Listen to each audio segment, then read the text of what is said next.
메리 크리스마스. 아기 예수께서 선사하신 평화 기쁨이 여러분과 여러분 가정에 늘 충만하시기를 기원합니다. 사랑하는 교우 여러분, 전 세계적으로 난민이 약 7천만 명에 육박하고 있다고 합니다. 이것은 전 세계 인구당의 약 115명의 1명꼴로 난민이 되어 살고 있다는 그런 뜻이라고 합니다. 정치, 종교, 군사, 경제적인 문제로 사람들은 그리운 고향을 떠나서 낯선 땅의 삶의 터전을 찾아 헤매고 있는 것입니다. 난민 수용 문제는 주로 유럽 여러 나라에서의 그런 문제들이었지만 올해 제주도에 도착했던 예멘인들의 수용을 둘러싼 그런 다양한 견해차이를 보게 됨으로써 우리나라에서도 이제는 이 문제를 진지하게 고민하지 않으면 안 되게 되어 있습니다. 그런데 난민 문제는 21세기의 현상만이 아니었습니다. 이미 2000여 년 전에 로마 제국 시대의 식민지 통치 수단으로 호구조사에 응하기 위해서 길 위에서 베들레헴의 한 마국간에서 출산을 해야 했고 헤로드 왕의 폭정을 피해서 정든 고향을 떠나서 이집트로 난민이 되어 떠나갔던 한 성 가족의 이야기를 오늘 우리는 다시 기억하고자 합니다. 그 이야기를 기억할 수 있는 것 그 자체가 바로 은혜입니다. 그 이야기는 다름이 아니라 세계사의 가장 중요한 한 획을 긋게 됐던 주님의 해 에노 도미니 AD라고 하는 바로 그 시점에 일어난 예수 탄생의 이야기입니다. 다른 복음서의 저자들과는 달리 오늘 이 아침 성탄절 교회력에 따른 요한복음의 저자는 아주 특별한 방법으로 이 내용을 증언하고 있습니다. 다른 복음서에서는 예수 탄생의 과정을 전하고 있는 반면에 요한복음은 태초의 이야기로 거슬러 올라갔습니다. 혹시 여러분들 3D 입체 안경 써보신 적 있으신지 모르겠습니다. 이 3D 입체 안경을 지금 끼셨다고 생각하시고 한번 다차원적인 시간의 지평을 떠올려 보시기 바랍니다. 지금부터 2000여 년 전에 예수의 탄생이 있었는데 요한은 그 시점으로부터 한 번 더 거슬러 올라가서 천지의 창조의 시간, 바로 그 시간에 대한 고백, 태초의 시간으로부터 시작하고 있는 것입니다. 하나님은 히브리서에서도 다시 한번 증언되고 있듯이 땅에 기초를 놓으시고 하늘을 지으신 분이며 만물을 보존하시는 분이시고 다시 구원하시는 분이십니다. 이렇게 해서 요한복음 1장은 창세기 1장하고 바로 맞물리면서 그 내용을 재해석해주고 있습니다. 태초로부터 계셨던 그 말씀으로 이 세상은 창조되었고 이제 그 말씀은 구체적인 인간의 모습을 하고 이 세상 안으로 들어오게 되었습니다. 히라보로 육신을 뜻하는 두 가지의 단어가 있습니다. 하나는 소마라는 표현이고 다른 한 표현은 사르스라고 하는 그런 표현입니다. 소마는 신령한 몸을 드러낼 때 쓰는 그런 표현이고 사르스라고 하는 것은 우리와 같은 인간, 육체를 말할 때 사용되는 그 표현입니다. 여기서 말씀이 육신이 되었다 라고 해서 쓰였던 이 육신이란 말은 사르스입니다. 바로 우리와 육체와 동일한 인간의 모습을 하고 나셨다라는 그런 뜻입니다. 예수의 탄생은 추상적인 그런 이야기가 아니라 우리 삶 가운데 구체적으로 역사하시는 하나님의 임재이며 우리와 같은 몸을 하고 예수께서 이 세상으로 나셨다, 들어오셨다라는 것을 뜻합니다. 요한복음은 역사적인 배경이나 정치적인 배경을 서술적으로 풀어나가는 것이 아니라 당시 초대교회가 시작될 때 교회의 건강한 가르침을 저해하는 그런 분파에 맞서면서 쓰여졌던 그런 복음서입니다. 육신, 사르스에 관한 것과 이 세상에서의 삶을 강조하는 데 초점을 맞췄습니다. 초대교회가 복음의 내용을 건강하게 받아들이지 못하게 방해하는 우리 가운데 영지주의라고 하는 그런 분파가 있었습니다. 영지주의는 이 세상을 하늘과 땅, 천상계와 지상계로 나누어 이분법적으로 볼 뿐만이 아니라 영지, 그노시스라는 것을 갖고서 다시 천상계로 올라가야 하는 데에 그 초점을 맞추고 있었던 그런 가르침이었습니다.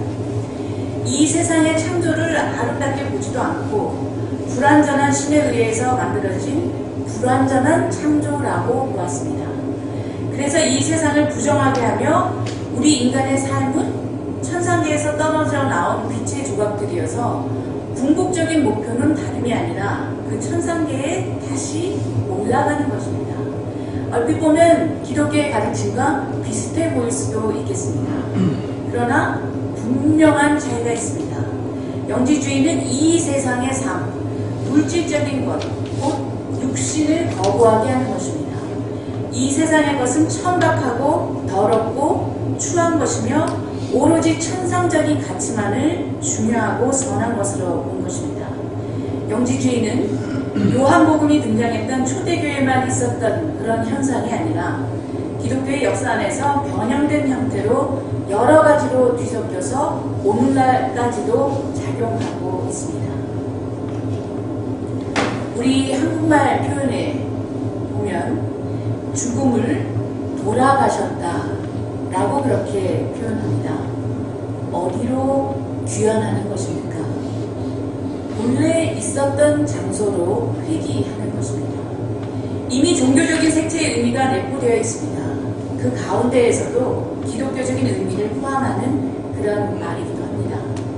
왜냐하면 우리 기독교인들은 죽음 이후의 삶의 궁극적인 가치를 두고 있기 때문입니다. 그렇다고 해서 이 말은 이 세상에서의 삶을 가볍게 보라는 뜻은 아닙니다. 복음서의 내용이 영지주의와 뚜렷한 차이를 보이는 대목이 바로 여기 있습니다. 영지주의에서는 이 세상적인 가치를 소중하게 생각하지 않습니다. 본래적인 천상의 자리, 바로 그 고향으로 돌아가는 것, 그리고 인간이 갖고 있는 영지, 그노시스를 통해서 고향으로 돌아가는 것만이 중요하기 때문에 나머지는 모두 가볍게 생각하는 것입니다. 이 세상은 단순히 지나쳐 버릴 것으로 평가절하하고 있기 때문입니다. 그런데 복음서의 핵심은 무엇이었습니까? 이 세상을 다시 본래적인 모습으로 회복하고 우리 모두에게 고향을 찾아주기 위해서 예수께서 이 땅에 오셨습니다. 우리 모두에게는 육신의 고향이 있습니다. 혹시 여러분 가운데 분명의 고향을 두신 분이 계신지도 모르겠습니다. 민족 고유의 명절인 추석 때가 되면 우리는 대대적인 대이동을 합니다. 유대인들은 주로 6월절에 이러한 대이동을 하고 유럽에서는 성탄절이 고향으로 집으로 가는 절기입니다. 우리에게는 예수 그리스도를 중심으로 하는 교회보다는 민족 고유의 정서가 더 앞서는 듯합니다. 교통정체로 길에서 오고 가면서 걸리는 시간이 더 길다고 할지라도 고향을 찾아가는 그런 관습은 쉽게 바뀌어지지 않습니다. 고향 귀성길은 잃어버린 세월을 찾아가는 그런 과정이기도 합니다. 붐비고 고달파도 보상을 바라는 목적이 있는 길이라 참을 만합니다. 아련했던 옛 기억을 떠올리고 어머니의 손발 혹은 무언가 푸근한 감정들이 샘솟는 듯한 그러한 보상 만족을 기대하고 있는 것입니다. 그런데 바로 이 성탄절이라고 하는 것은 하나님께서 바로 이 땅으로 오셨고 이 세상에 우리 모두를 위한 고향을 다시 찾아주셨다는 그런 의미입니다. 제 지도교수인 얀미리치 요코나이 교수는 성탄절을 이렇게 표현했습니다. 이 우주 가운데 우리가 사는 땅 위에 우리를 위해서 하나님의 고향이 생긴 것이다 라고 이렇게 표현한 바 있습니다. 우리가 찾아가는 것이 아니라 바로 문제투성이의 이 땅으로 예수께서 들어오셨고 이 땅을 살만하게 만들어주셨고 회복하여 주셨다는 뜻입니다. 우리가 살아가는 이 땅을 아름답게 회복하여 주셨다는 것, 이 얼마나 기쁘고 감사한 일입니까? 영기주와 뚜렷이 대비되는 요한복음 메시지의 핵심이 바로 여기에 있습니다. 말씀이 육신이 되어서 우리 가운데에 임하셨다는 것입니다. 그 말씀이 말씀으로만 추상적으로 남아있지 않고 구체적으로 그 모습을 드러내시게 되셨고 그것은 다름 아니라 우리와 같은 사람의 모습이었습니다. 그리고 진정 인간성이 무엇인지 그 인간성을 회복하여 주신 바로 그 사실이었습니다. 그러나 그분의 신적인 속성을 그대로 담고 계셨습니다. 우리와는 구별되는 분이시지만 분리되지는 않으신다는 뜻입니다. 성탄절은 온 인류의 축제입니다. 그러나 그 의미가 아니라 서양식 성탄절 문화와 상업주의적인 특색만이 남아버리고 본질은 희생되어 버려져 있지 않나 하는 것을 우리가 염려하게 됩니다. 산타클로스라고 하는 인물은 12월 초에 있는 성 니콜라우스 축일에서 유래하게 됐는데 어느덧 성탄절의 주인공은 예수 그리스도가 아니라 산타클로스가 되어버린 듯합니다. 그래서 우리가 지난 일요일에 어린이들에게 산타클로스를 통해서 선물을 증정하는 그런 예식을 가졌습니다. 왜냐하면 어린이들이 예수 그리스도를 기억하는 게 아니라 산타클로스를 더 우선시하고 기억하게 될까봐 그랬던 것입니다. 성탄절의 복음이 착한 일 하면 선물 받고 그렇지 못하면 선물 없다는 그런 단순한 메시지로 축소버려져서는 안 될 것이기 때문입니다. 예수의 탄생은 우리에게 고향을 회복해 준 그러한 역사적인 일이었습니다. 사실이었습니다. 그것도 다름 아닌 우리가 살고 있는 이 세상 안에서 말입니다. 예수의 탄생은 베들레헴의 한 마구간에서 일어났습니다. 베들레헴, 이 말은 히브리 말로 빵의 집, 베틀레헴이라고 하는 그 의미를 지니고 있습니다. 그 자신의 몸을 내어주어서 우리에게 생명의 빵이 되시는 그분께서 태어나셨습니다. 그분은 우리에게 물질의 축복, 건강의 축복, 만사 형통하는 축복을 주셨습니다. 그런데 그 축복은 우리에게 늘 꽃길과 순풍만이 있다는 것을 뜻하는 것이 결코 아닙니다. 돌짝밭과 역풍을 만나더라도 우리에게 다시 오뚜기같이 일어설 힘을 주셨다는 역설적인 축복의 소리입니다. 또한 나 자신과 우리 가정만을 위한 편협한 축복이 아니라 우리 공동체를 위한 온 우주를 향한 구원의 축복을 주신 것입니다. 그런데 그 축복이 저주로 바뀌어질 정도로 우리 인간에 의하여 파괴된 책임은 온전히 우리의 몫입니다. 구경꾼으로 머물러 계시지 않고 구체적으로 이 세상 안으로 뚫고 들어오신 하나님은 우리도 구경꾼과 방관자로 살기를 원치 않으십니다. 말씀이 육신이 되었다 라고 하는 이 성육신이란 이 세상을 도외시하거나 가볍게 여기지 말라는 것을 우리에게 다시 한번 알려줍니다. 가장 낮고 낮은 삶의 한복판, 고통과 억압과 여러 가지의 문제로 가득한 이 세상 한복판으로 예수께서 꿰뚫고 들어오셔서 이 땅을 거룩하게 회복하여 주셨습니다. 우리가 살아가면서 직면하는 크고 작은 여러 형태의 어려운 가운데에서도 우리를 결코 외면하지 않으시고 온 몸으로 온 마음으로 우리를 떠받들어 주시면서 감싸 주시는 성부, 성자, 성령의 삼위일체 하나님, 바로 그 하나님의 역사하심에 힘입어서 우리는 날마다 새롭게 다시 일어설 수 있어야 할 것입니다. 그 빛이 어둠 속에 비치니 어둠이 그 빛을 이기지 못합니다. 바빌론 포로 생활 한복판에서 슬픔과 패배감에 젖어있던 이스라엘 사람들을 위로하면서 예언자 이사야는 하나님께서 통치하신다라고 하는 사실을 통해 기쁨과 희망을 잃지 않도록 격려해 주었습니다. 황폐한 땅을 회복하여 다시금 살만한 땅으로 만들어 주신다는 것입니다. 이 이사야의 예언대로 예수께서 이 땅에 오셨습니다. 우리는 예수를 대면만 하던 이사야의 시점에 살지 않고 이미 예수께서 우리에게 오셨던 시점에 살고 있습니다. 그리고 이제는 우리가 그 사건을 회상하는 그러한 시점에 살고 있는 것입니다.